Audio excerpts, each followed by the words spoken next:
What's up, YouTube? It's me back doing another video again. Yesterday I did a video basically talking about how I was misdiagnosed because doctors didn't want to listen to what I had to say. Um, which eventually, they were wrong in the end. Today's video, um, I'm going to be talking about another experience I've had being misdiagnosed, basically because the doctor didn't want to listen. Um, I think I'm going to do maybe like 4 parts to this because I have several experiences. So, yeah. Um, Around 2010, um, I had received a kidney transplant. Um, and with this kidney transplant,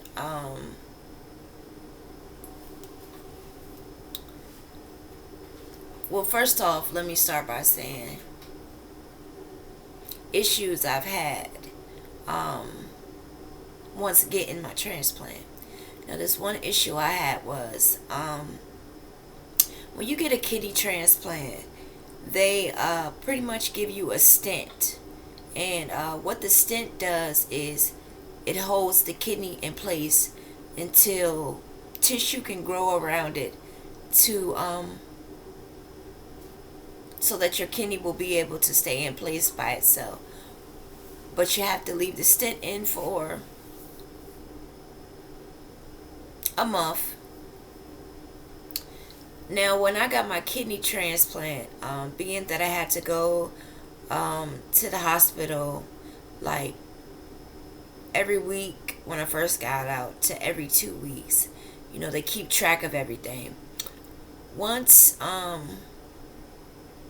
getting my labs done and stuff like that, uh, I found out that my transplant kidney had the same disease that took my native kidneys, which was nephrotic syndrome.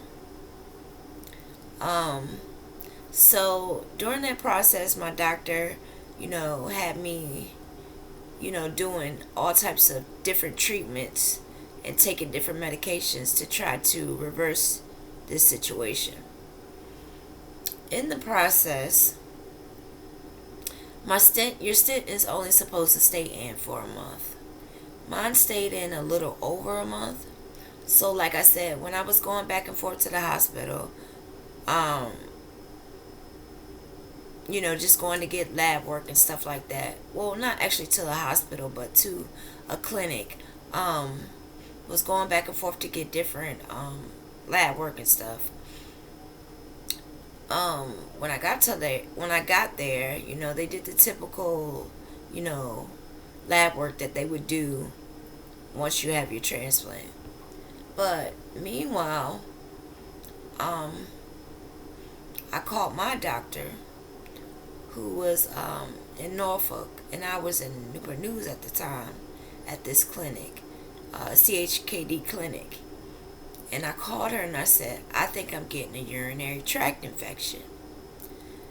So, I said, well, I know I have it, pretty much. Just all the symptoms and stuff, and I've had it before. And, she was like, okay, well, get them to test you for it. So they tested me, and of course, it came back that I had a urinary tract infection.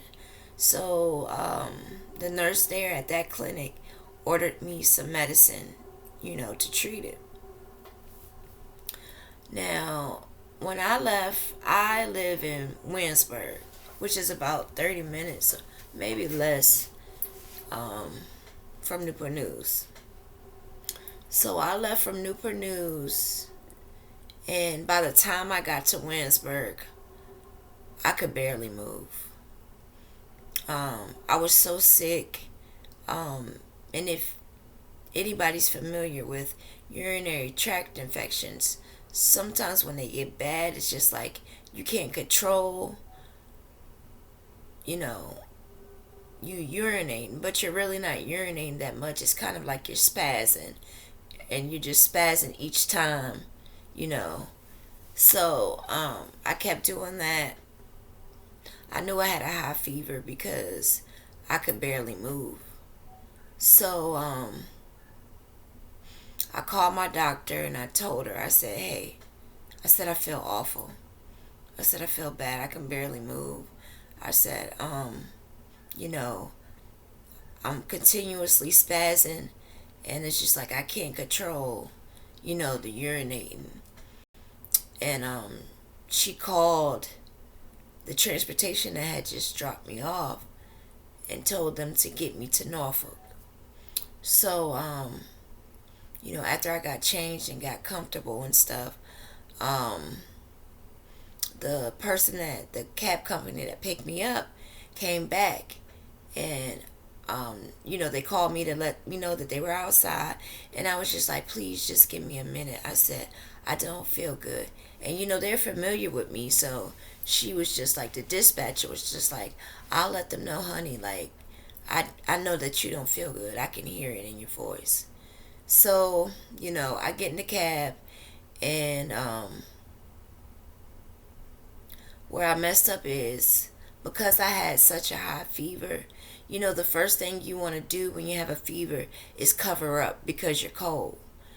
Um, I shouldn't have did that because my fever was already high, and it was summertime, and I just wrapped up in a big quilt like type blanket because I was so cold. I wasn't thinking. I just wanted to try to get comfortable as possible. I was going from Winsburg all the way to Norfolk.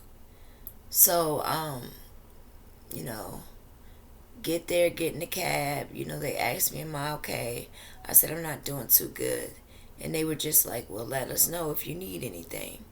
So, I get to Norfolk, which, I was going to CHKD. Um, and I really couldn't make it upstairs by myself. I could barely move, like I said. So I called upstairs and I asked, I said, can someone come downstairs and get me? I said, I really can't. I can't move anything. I'm still spasming, just using the bathroom. Like I couldn't control it. And they got someone to come downstairs, got me upstairs. Um, and think they did blood work and got me cleaned up and all that stuff because I kept spasming. And during this time, I was just like, I've had a urinary tract infection before, but I was just like, this is something different. I said, I don't understand why this is so bad. Excuse me, y'all. I'm gonna have to get something to drink. 1 second.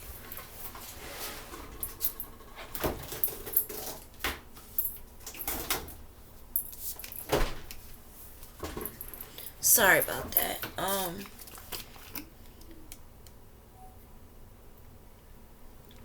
Yeah, I was just like, I'm gonna have to. What was I saying? Yeah, I was just like, I had this urinary tract infection before. I was just like, I don't understand why this is so bad. Um, and I was just hurting. I didn't feel good. So they did tests, did labs, and um, of course it came back that I had a urinary tract infection, and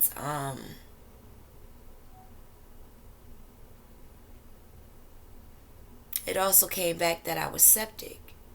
The urinary tract infection had got so bad that um, that's why I was feeling so bad because the bacteria had got in my blood. So during this process, I had to be admitted to the hospital because that stent that was left in had to come out. Um, and then I think I was put on, the typical medicine for a urinary tract infection. Um, and it was a pretty bad one, so it was gonna take some time to heal. I was bleeding and everything. So yeah, that happened. I got out and was still healing from it. Now, I had to explain that to go ahead and tell you, um, my experience.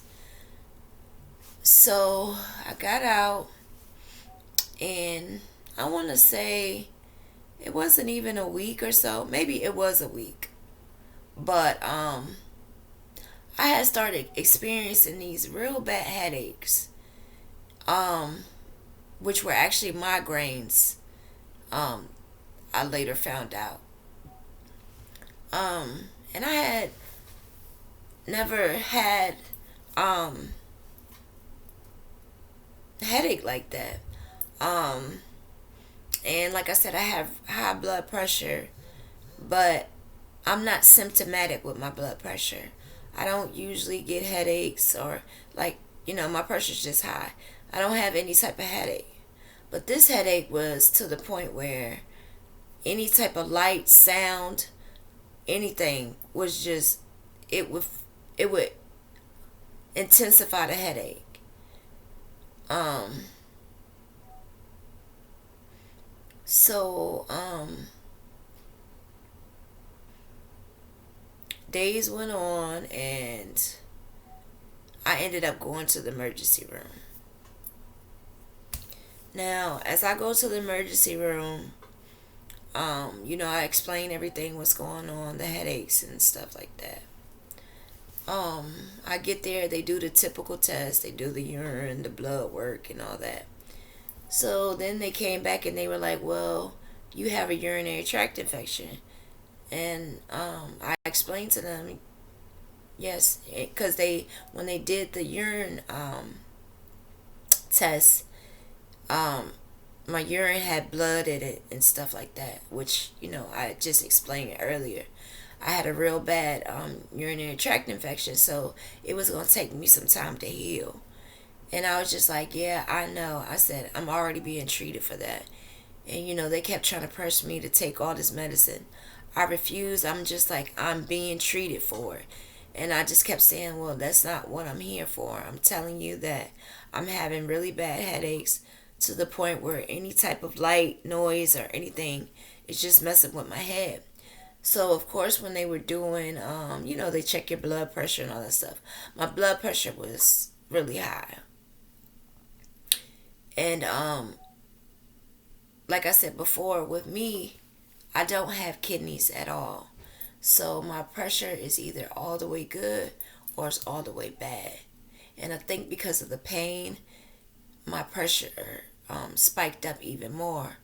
I'm really symptomatic to pain, especially when it's like to a level where I can't take it. And they were just like, well, it's because your pressure's high. I'm like, this type of headache I don't get. And I said, even with my when my blood pressure gets high, I said, I'm not symptomatic. I don't get this headache. I've never experienced a headache. And I said, this is something different. Of course, he just brushed me off. Well, it's nothing else that I can do. Um, and he pretty much just gave me a shot of pain medicine and sent me home. Now, what I want to explain is, when when you deal with bad doctors, um, they're the ones with the most highest ego. They don't listen. They don't like to be told no. Um, they feel like, okay, I've been practicing for 20 years. That's it. So anything outside of that, what they've learned or over the years, they don't want to hear it. You know, they're very cold and dismissive. And bad doctors are usually the ones to misdiagnose people. And I just wanted to say that part to keep going on with the story. So he sent me home with just a shot of pain medicine and just told me that it was just my pressure. I go home and, of course, pain medicine wears off and I had the same headache.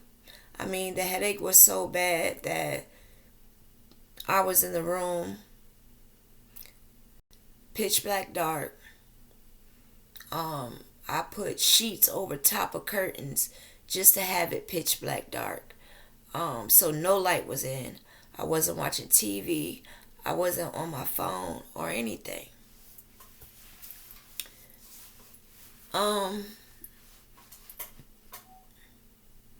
Nonetheless, I still tried to function and just go on with my day. I think it was like the weekend, and I went to. Well, She was pretty much like my little sister, R.I.P. Shank, and went to her graduation. And it just seemed, like graduation is so much noise. It just seemed like everything was just right in my ear, just like all the noise just was in my ear, and it just made my head hurt worse. I stayed long enough to see her walk, and I walked out and just sat outside. It just like my head was just pounding so bad that I was starting to become physically like sick. Like I was real nauseous. My head was hurting. I couldn't do it. So, it was her graduation and, all the family and friends and stuff were going out to eat. So my friend was just like, Trina, you want to go out there? I said, I'm not hungry. I said, I just want to go and just lay down. So of course I got back to the house and same routine. I put the sheets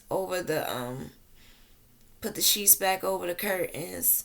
No TV, no nothing. I even put something over top of my eyes just to try to. I didn't want any light or no, nothing. So like I said, I was living in Williamsburg, and my doctor was in Norfolk. So I called my doctor, and I was just like, I said something's wrong. I said my head's hurting so bad. I'm sitting here with, complete in complete darkness. I got the sheets over top of the curtains. I'm not watching any TV. Nothing. I don't even have the light on my phone right now. I said I'm hurting. I said I don't know what's going on. I said I tried to go to Centera, and I said they pretty much just told me that you know it's just my blood pressure, and I'm just like it's something else going on. So she was like, Katrina, just get here. She was like, I'll be in the emergency room. You won't have to check in. Just come here and I'll just tell them to let me know when you get here. So I called my best friend and I was just like, hey, I gotta get to Norfolk. And she was like, okay. They had already had plans and stuff to go out, because it was Shank's graduation. They were going to a party or something, but she was like, I'm gonna take you. So she took me. I got there, and I got to the receptionist, and I was like, hey, I told her my doctor's name, and I was here to see her, and I said she was expecting me. She was like, I got you. I know. She was like, let me go back and get her. So my doctor came And this doctor had been working with me for years, um, young age. So she took one look at me and she just kept looking at me, and she instantly knew that I was hurt and like something was wrong. She could just look at me and tell. Um, I'm not typically the person to like when I'm in a lot of pain to like, be wailing and, unless it's like, I mean, this pain was pretty bad, but it's like a certain type of pain that'll have me like, wailing and, just moaning and groaning. But this just had me in silence. Like, so she got me back there and she was just like, Katrina, um, I know this is going to be uncomfortable, but I'm going to have to take this light and shine it in your eye. And of course, I was hesitant. I was just like, please, no. And she was like, I have to. So, she took the light and shined it in my eye. Instantly, I just started crying. It hurt so bad. I just started crying, and I'm not sure exactly what she's seen, but she's seen something in my eyes that let her know that something was going on. So then she told me, well, Katrina, I'm going to have to take um, this needle and put it in your spine because I think it could be something viral going on.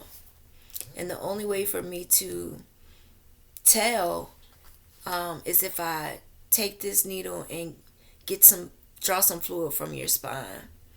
Um, when sometimes when you have viral infections, blood work won't pick it up, especially the type of viral infection I had. So of course I'm just like, okay. But then once I seen the needle, I was just like, no. Because that needle was big. And I was just like, mm-mm. But she was just like, sorry, y'all got lipstick all on my teeth, sorry. But she was just like, don't worry, I'm gonna give you some medicine or whatever that's gonna kind of make you loopy so that you don't feel it. Hold on, y'all.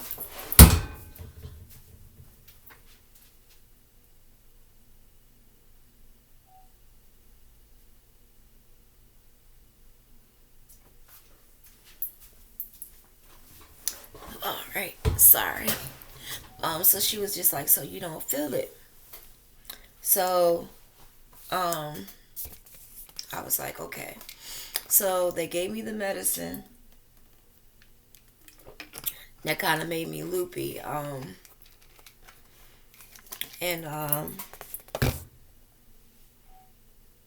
my doctor is the one that actually put the needle in my spine. And then she had a nurse. No. My doctor was holding me. And, the nurse was doing the needle in my spine. And she told me, Katrina, you gotta just be still. Try to be as still as possible. So as she's holding me, I listened to her. And I really didn't feel it because of the medicine that had kicked in. So they drew the fluid off of my spine. And, she gave me some medicine for the pain and stuff like that, the nausea. And I think I had finally like took a nap. And then she woke me up and my results had came back. And it came back that I had meningitis. And if you don't know what meningitis is, it's inflammation of your brain. And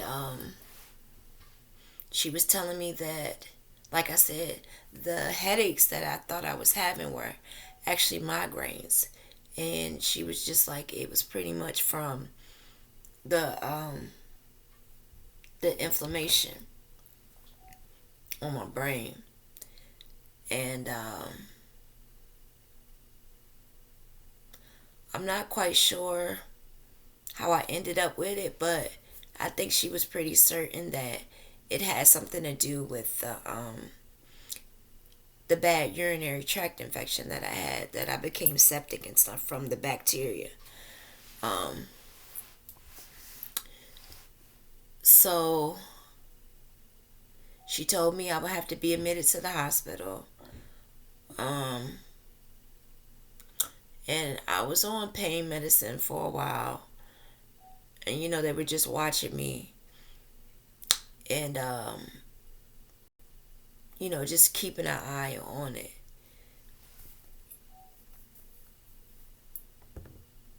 And of course, I was just like, man, I just got out the hospital. I did not want to have to come back and stay again. But I did. And I was in there for probably over 2 weeks, or maybe just about 2 weeks.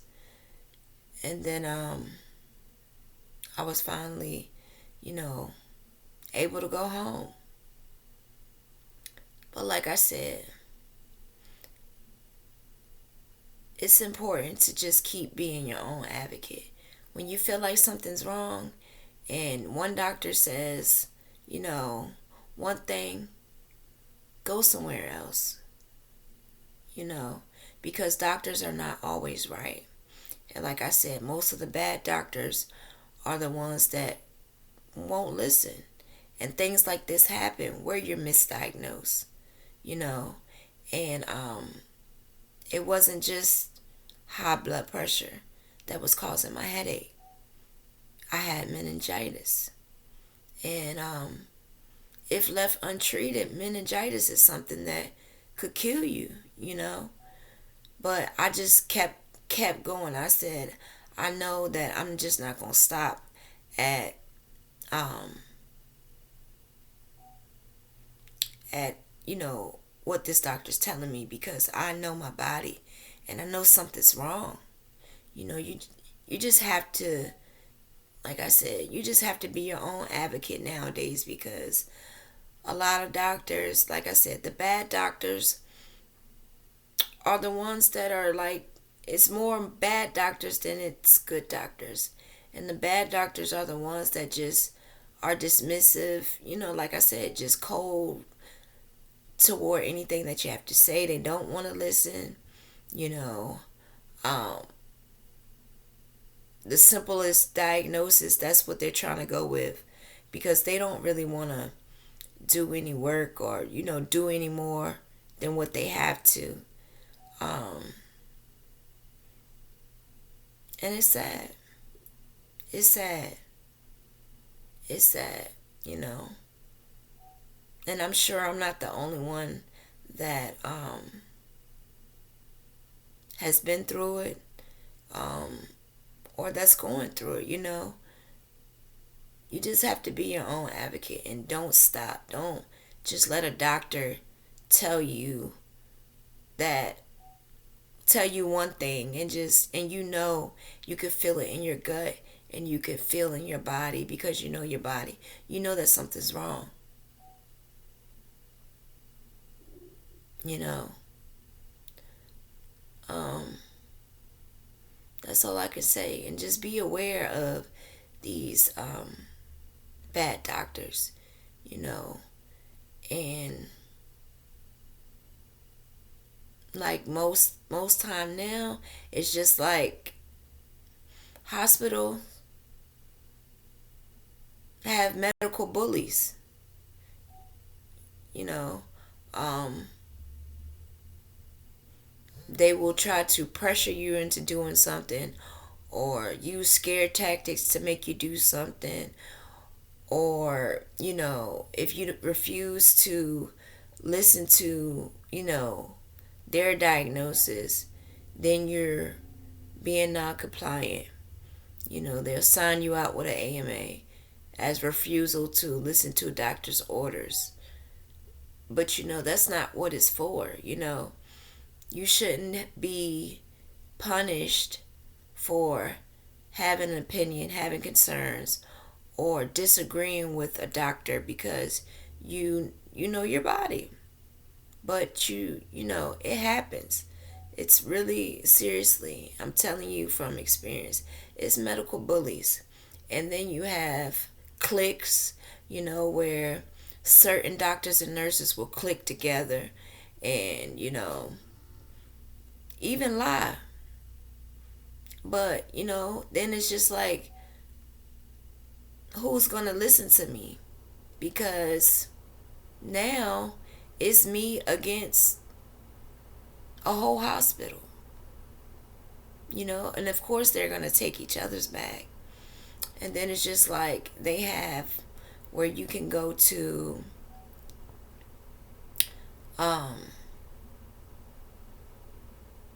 can't remember the exact term right now for it, but in hospitals they have where you can go to someone and report a doctor in the hospital about your care. But then it's just like, even those people aren't on your side. They'll act like they are taking down your questions, your concerns, and your issues. But really, it's just like that stuff is probably just sitting somewhere collecting dust in their office. They could care less. So it's like, now it's just like you have to go outside of the hospital and figure out who to talk to. I can't remember